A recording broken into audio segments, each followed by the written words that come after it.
Welcome, everybody.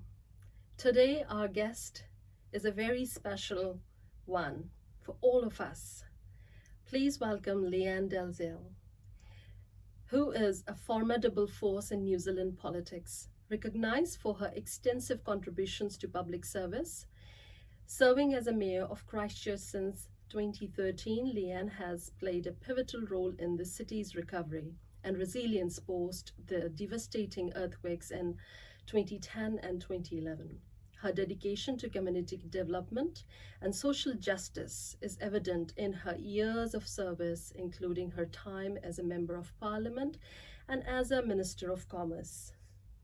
An enthusiastic advocate for women's rights and a leader in navigating complex challenges, Lianne brings a wealth of experience and wisdom to the table.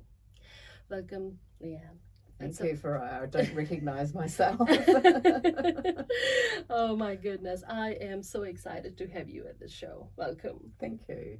And I know I have not done any justice to your role and your experience, and this was just a very small kind of tip of the iceberg introduction that I could pull out. So we're actually waiting to hear more about you. And of course, when you become a community leader and you lead organizations, people see the achievements more often than what has been the work behind reaching that point and the hard work. So were there any challenges that you faced in your real life, while navigating through achieving so much? Well, it's interesting because, sitting here talking about, those barriers or challenges that one can face in taking on a particular role. I guess that, I was born and raised here in Christchurch. I know the city very well. I also come from the predominant culture as well. So if I was to say whether I had faced any discrimination in my life, the discrimination would have come from my background as a woman. The fact that I'm a woman, and many of the roles that I have stepped into in the trade union movement, in politics, and then in my role as mayor, it would be the fact that these positions are normally held by men. And it was probably when I went in the trade union movement that I was a passionate advocate for women's rights and particularly low paid women workers. But the people representing the low paid women workers were largely men. The smaller unions tended to be dominated by women, and that's where often women were able to play a significant role. But no, it was, I guess that was probably the biggest challenge that I've had to face.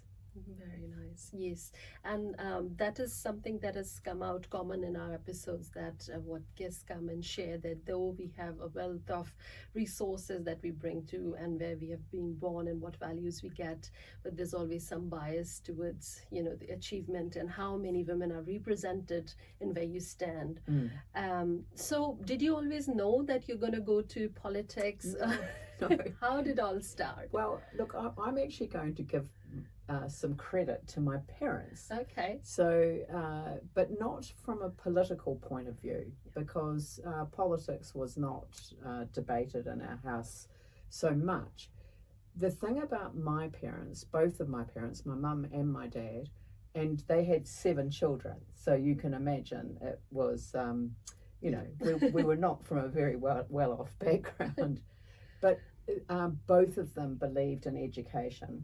So I remember my mother saying, if I can have you leaving home with good health and a good education, then I have done my job. Absolutely. But my father felt the same as well. So there was no discrimination. Daughters and sons alike were expected to go to university to achieve as much as they could possibly achieve. Now, 2 of my brothers, they weren't interested in university. That the computers were starting to come to the fore, and they had a natural aptitude in the IT sector, and that's where they've remained. But the rest of us have all gone through university And I think that even now, as I'm sort of stepping back from public life, I'm actually interested in going back to university and finishing off some of the study that I thought that maybe I never really completed. I'd love to do a master's degree or maybe a PhD, but I think that might be too long for me. That could be too long. I'm getting older now, so I may not have so much time. Such a brilliant idea. Oh my goodness, yes. But I believe in education, and I believe education is such a powerful force for good in the community. So a lot of the discussions that I hear at the moment, on social media and stuff, and I think we would so much benefit from people knowing history, knowing some of the the historic forces that have brought people into conflict with each other in different parts of the world. The more that you know about the history of the world, the better we are for reflecting about how we might create a future that is good for our planet, good for our people, and good for the whole of humanity. Oh, that is so true. That I was reading a Fakatoki, and it said that seek learning for your well-being. And that is so true. And you've put it out there that learning is something which should be essential for all of us, irrespective of what we have achieved and what is the experience. It is something that can open our mind. Well, absolutely. When I was growing up as a child, we learnt no history about Māori. Now, Māori were here before the European settlers arrived from the UK. Yes. So, given that, don't you think it would be a good thing to know some of the history, some of the perspective, some of the worldview, and then some of the things that the European settlers did to actually hold back Māori from expressing their worldview, and bringing that to the nature of the society that we were going to live in together. Yes. I just think that one of the good things that I think that has been introduced into the school curriculum is history, our history. What do we learn from that, and how does that make us better able to work together? I remember when I was mayor, one of my favourite ceremonies was the citizenship ceremony. Because citizenship is such an important milestone in a person's life. And so what I used to say was that, I always used to start citizenship ceremonies on February the 6th, on Waitangi Day, because that was the day that we, recognise and commemorate the signing of the Treaty of Waitangi. Absolutely. And I talk about a bicultural nation, bicultural nationhood, upon which, the firm foundation upon which we have built a multicultural society. Oh, beautiful. And I think that if people understood what that relationship, the bicultural nationhood and the multicultural society that we are then able to share, I think that to me is, I don't know, it was one of the more powerful moments of each citizenship ceremony, was just to reflect that a number of people had to give up their citizenship to take up citizenship in New Zealand. And I used to say, you give up nothing. You don't give up your history, you don't give up your language, you bring your language, your history, your culture, your religion, your faith, your beliefs, your heritage. You bring it all with you, and you nurture it in your own children, and then we are all, as a society, enriched by that. Yeah. I can't tell you how much I agree with that, and how empowering it has been for me to just witness you talking about that with such a passion and with such love for everybody. And that is something that you have nurtured the city with as your role in mayor, and I've seen that. And yes, talking about citizenship ceremony is such a personal and yet so open experience for everybody. And I remembered mine, and such an empowering experience to see so many nations in people dressed in so many cultural dresses and coming there, and it's very special for all all the people who are attending and all the people who are celebrating. Yeah. And No, I've got a picture from that time because a lot of people did dress Yes. in their national Yes. dress, and it did, I think, add real vibrancy to the Yes. occasion when different people came up. But this one wee kid came up with their parents and just grabbed my legs and gave me a big hug. And I thought, I've just got this picture of me going, oh. Yeah, but natural, but yeah. Oh, Just totally. And I totally agree with what you said, that they're not leaving, they're actually bringing Yes. and experiencing the beautiful culture of New Zealand, Kiwi society as well. And I remember talking to somebody and they asked about my own experience and how it has been, because I was born in India and came here actually to study. Yep. And we sort of settle. So yeah, I ended up saying that I feel like I'm a bridge between the two countries, that you bring something and you connect this land to the other. That's wonderful. Yeah. Yes. So thank you for reinforcing that. But going back to your story and your beautiful energy, tell us about what were the certain things where you felt that these are the areas I could give more in terms of where women were less represented? Well, as I say, I started in the trade union movement.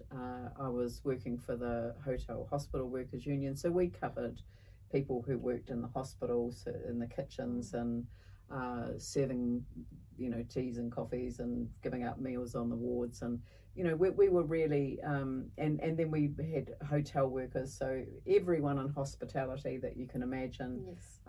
They were members of our union, so we had everything from chefs, cleaners, just right across the board. And I think that getting to understand how difficult it was to negotiate wages and conditions of employment for low-paid women workers in particular was certainly an eye-opener for me. And so when I went to Parliament, I knew that the incoming government was going to change the law quite dramatically. Nobody thought it was going to be quite as dramatic as it was. And so when I went into Parliament, I felt that I had gone in to be the voice of the people that wouldn't normally be able to be heard. And yes, there were elements of what I was able to achieve in there that I feel very proud of. I spent 4 years as Minister of Immigration, which I thought was a really challenging but important role, and I got to know so many different people, different communities around the country, which was great. And then when I was Minister of Commerce, which you mentioned at the outset, I remember that just the tragedy of waking up every morning and hearing that another finance company had collapsed. And this was in the lead up to the changes that we necessarily needed to make to the legal framework to ensure that people who were investing in non-bank deposit takers, that they actually understood the risks that they were taking. Because what was happening was that these finance companies weren't telling people actually how much risk that they were putting them hard-earned money to. And people lost a lot of money, and it was devastating. But what I learned from that was that working in collaboration with the then opposition spokesperson meant that I could then feel that the minister, when he became the Minister of Commerce, that he would work collaboratively with me. And I think between the two of us across two governments, we got a good regulatory framework in place to help prevent that from happening again. That is so good, that irrespective of different political views, you could work alongside each other to strengthen that these frauds do not take place. And often this is quite a common thing still. Like this is something which can happen, and it's important for people to just be aware of government policies. And I was listening to the radio this morning, and I'll repeat what they said. If it sounds too good to be true, it is. So there are lots of people being scammed on their, they'll get a text message and they won't realise that it's not from the person they think it is from. Yes. They'll give them access to bank account numbers and everything. Do not do it. Do not do it. So if it sounds too good to be true, it is too good to be true. It's not true. So always check with your bank before giving out any details. Yes, fantastic. No, that's very good advice, and something that we need a constant reminder about, because the offers can be too exciting. Yeah. So you have been this person for so many women, from organizations, from political parties to community leaders, like so on. There's a big list. But who has been this person for you, Lianne, in your life? Well, I found that. Well, I'll mention a couple. So when I was first running for Parliament, one of the senior women in the union movement here in Christchurch, who's now since passed away, Hilary Brown. Oh, yes. But she was wonderful, because I have a habit of feeling like I'm an imposter and should not be in the roles that I'm in. And so when I was preparing my speech, I was saying, I wasn't saying that I would be very good, And so she said, you need to say that you are standing because you're a woman, and a woman brings these values, and you should be proud of it, you should own it. So I owe Hilary that. And then I owe Helen Clark, who became the leader of the Labour Party shortly after I got into Parliament, and one of my good friends, Judith Tizard, who really stood by my side and helped prepare me to become a cabinet minister, which I was able to do again with Helen Clark's guidance as well. So I truly admire her. I mean, if you listen to her today, she's been retired from politics now, from New Zealand politics for since 2009. And she then headed the United Nations Development Program, the UNDP. She then had a tilt at the Secretary General role at the UN, but again, that was, I guess, political. But she is now, she's the one who's speaking really to people around the world, but with really powerful messages at this very, very, very difficult time in the world. Yes, I think so. And she's speaking on those difficult topics where people are struggling to form an opinion. Well, people are struggling to articulate an opinion that doesn't offend somebody. Yes. It's not a question of offending, it's a question of understanding. Yes. And there are two very different perspectives. Yes. It is important to understand both perspectives.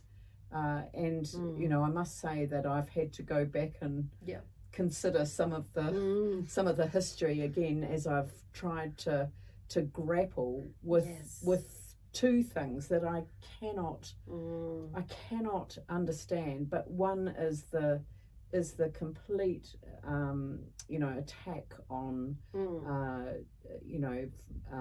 by Hamas into Israel, and then the extent of the response from Israel into Gaza. And that there are too many lives at stake, and I know that deep down in my heart that there has to be a ceasefire. There has to be a way of resolving this, because war will not resolve what lies at the bottom of this. But anyway, that's a beautiful message, and thank you for sharing that and actually pinpointing it, that this is what has happened, because at times we feel we don't know what to say No. and what to get involved, and we're just watching, and it's terrible thing to watch those videos that come up, and it's insane, and you just lack information. And I go back to your point that we should go back to reading history. We go back and reading what has happened and accepting some of the things which were not right, but not two wrongs don't make it right. And then so thank you so much for giving out a beautiful message that we do need some peace, and we do need progress, and we do need to learn about each other. And coming back to your initial idea of creating a multicultural society in New Zealand, on which and the foundation it stands on is a bicultural foundation, and empowering both cultures and relating with respect to one another. And no wonder you're able to create massive decisions and empower so many people in one go, Lianne, when you talk like that. And I have heard you speaking, and you're marvelous at sharing history things and history facts and knowledge that you have about women's suffrage, for example, is amazing. Talking about, we should be very proud of that here in Christchurch, because Yes. This is the place where the petition was all laid out, and people can go to Kate Shepherd House Yes. and actually see where the petition was laid out. And there was more than one petition. I'll remind people of that. There were 3 petitions. Three, and yeah. and they almost gave up. Wow. And one of the reasons that they almost gave up was that it just seemed impossible, but they didn't give up. Yeah. And that takes courage, tenacity, and that's what I recommend to all of your listeners. Yes, Courage absolutely. and tenacity. Never give up. Never give up. Thank you so much. And if you could expand on those 2 words in your little pep talk, that's the time that we have. I wish I could expand time. But ladies, listen up. This is Lianne Dalziel going to give you the pep talk. Right. Well, it's hard to give people a pep talk, but I will start with those words, and they do come from my experience of how we might best approach things that are particularly challenging. One is that there does need to be an element of courage, but the courage is within you. It doesn't come from outside. It's not something someone gives you. It is inside you. So look deep inside you, and you will find that's where the courage lies. And you might be nervous, you might be frightened, you might be fearful of something that may or may not happen. But courage, that's the inner place that gives you the ability to stand up and know that you are right, and that you are doing the right thing, and that you will not give up. So that's my other word, tenacity. Hold on, never give up. It is important that you keep true to yourself, and you will achieve everything that you want to achieve. But more importantly, you will have done good for the world that you live in, and that is great. I have no words. I literally have no words. Thank you so much. That pep talk was amazing, and I'm so glad it is being recorded for air, and it's been recorded as a video to go all across the world. And thank you so much for sharing your wisdom, your knowledge, your love with us. It's a pleasure, it's a privilege to have you on our show today, Lianne. Well, thank you for what you do, because this wouldn't be happening without your courage and tenacity. So well done you. Thank you, Lianne. Thanks.